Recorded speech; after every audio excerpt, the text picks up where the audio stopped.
Artifacts friends, today is the PSR-E253, one of the lower end PSR-E models. Let's see how it performs.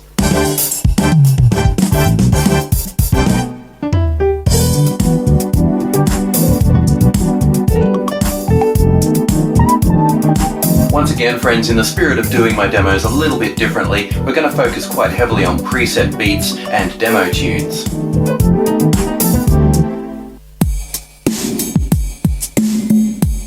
And as usual, the rhythm section is found on the lower left of the control panel.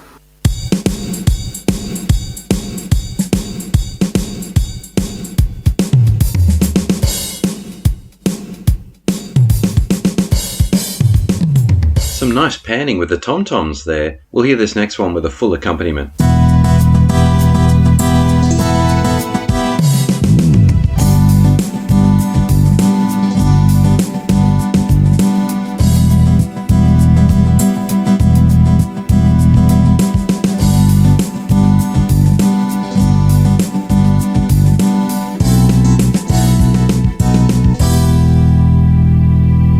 Okay, so this is sounding pretty good for a lower end keyboard. Let's try one more before we move on.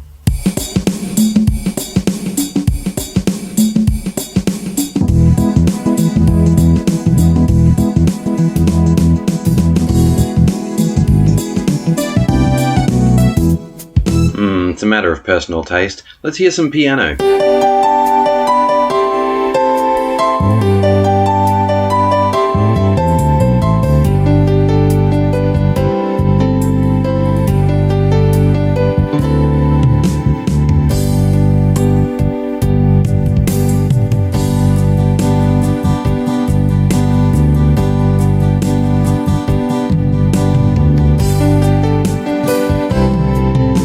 Okay, so that was a demo song. There is a similar sounding arpeggio style that you can use to practice your improvising. You can tap in a suitable tempo.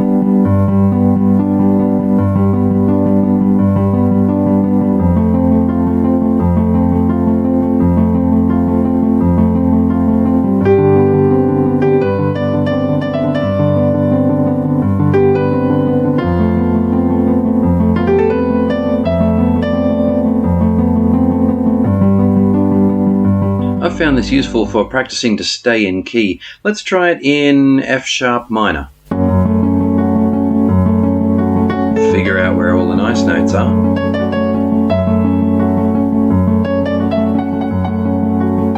Okay, so that G sounds a bit ugly. It just helps you get used to the way chords work. Of course, an important thing to remember with all PSR-E models is the function key. There are lots of options in the function menu. Some of them change the keyboard's sound and some of them focus on the functionality of the keyboard, but one I do get asked about a lot is the sustain function.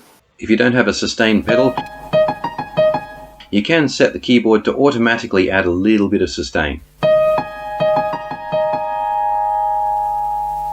And that works pretty well across all of the sounds. Keep pressing function and you'll find a whole lot of options. Here we can transpose.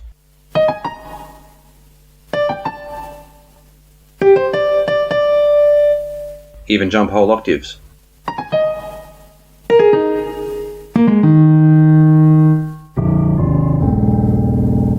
The only effects are chorus and reverb, but they sound pretty good. The chorus is set very low by default, but you can use the keypad to max it out. Chorus can often be quite jarring on these low-end keyboards, but that's quite glassy and smooth. Here are some different reverbs. I know you can't hear that much difference there, but if you turn the reverb right up, you can take a basic sound like piano to some pretty interesting places, and your effect settings will be retained as you change through other sounds, so experiment with it.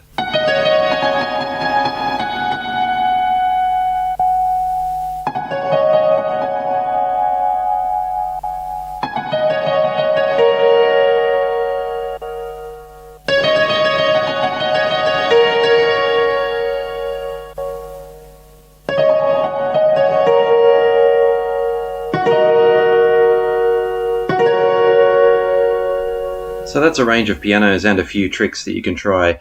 This keyboard also excels at strings.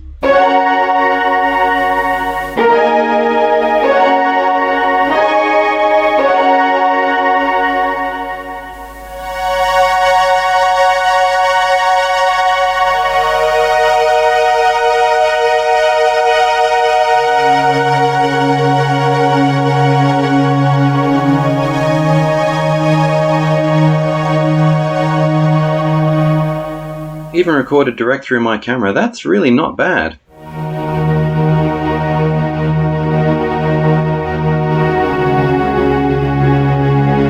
This one's got a nice flutter to it.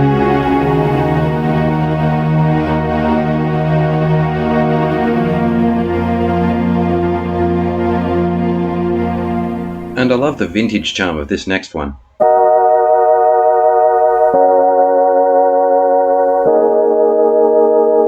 And just for the sake of experimentation, let's leave that reverb and sustain on with an inappropriate sound. A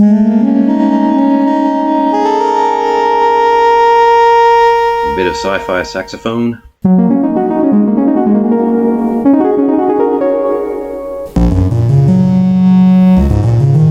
So it's a bit more than just a boring home keyboard.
Fun! Here's the sound effects kit.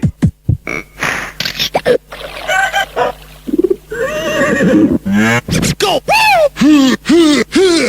Some of them come from very old Yamaha keyboards. Get up!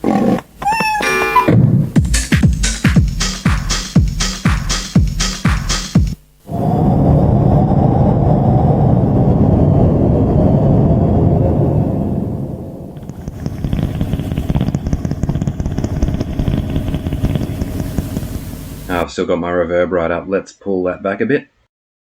And play the dog.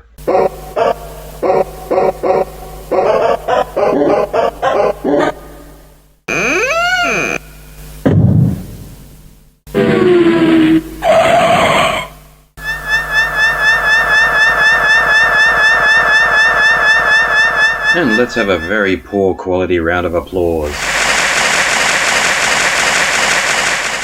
We'll take a look around the back now. As you can see, it can take a sustain pedal, but I think conspicuously absent, no USB or MIDI, so this is strictly a performance practice keyboard. So what did you think of the Yamaha PSR-E253, friends? Well, my opinion was, it's really good. You can pick these up quite cheaply second-hand. The sounds, perfect Yamaha quality. The effects, pretty good as well. Let me know what you think in the comments, and I'll see you on GearFacts next time.